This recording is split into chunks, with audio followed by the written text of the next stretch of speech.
Dhaka premier লিগের অলিখিত ফাইনালে আবাহনীর কাছে হেরে মাঠের লড়াই শেষ করেছিল মোহামেডান। কিন্তু মিরপুর শেরেবাংলা স্টেডিয়ামে ম্যাচ শেষে আরেকটি লড়াই বাঁধিয়ে বসেন মোহামেডানের অভিজ্ঞ ক্রিকেটার মাহমুদুল্লাহ রিয়াদ।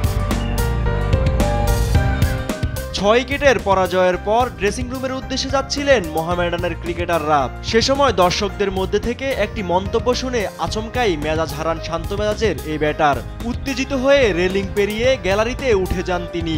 উদ্দেশ্য ছিল মন্তব্যকারী দর্শকের মুখোমুখি হওয়া, তবে সতীর্থরা ও কর্মকর্তারা তাকে দ্রুত শান্ত করে মাঠে ফিরিয়ে আনেন। ড্রেসিং রুমের পথে থাকা মাহমুদুল্লাহ ভেবেছিলেন তাকে উদ্দেশ্য করে কিছু একটা বলা হয়েছে, যদিও পরে জানা যায় মূলত মোহামেডান ম্যানেজমেন্টকে উদ্দেশ্য করে ভুয়া টিম গঠনের অভিযোগ করেন এক দর্শক। ভুলবশত সেই কথা নিজের প্রতি মনে করে ক্ষেপে যান জাতীয় দলের সাবেক এই অধিনায়ক। পরে পুরস্কার বিতরণী অনুষ্ঠানেও আর দেখা যায়নি মাহমুদুল্লাহকে। টুর্নামেন্টের শেষ ম্যাচে মাঠের লড়াই শেষে গ্যালারির এই অনাকাঙ্ক্ষিত উত্তেজনা নতুন করে আলোচনা তৈরি করেছে ঘরোয়া ক্রিকেটে খেলোয়াড়দের সঙ্গে দর্শকের সম্পর্ক নিয়ে। ইউসুফ ভুঁইয়া, দেশ টিভি, ঢাকা।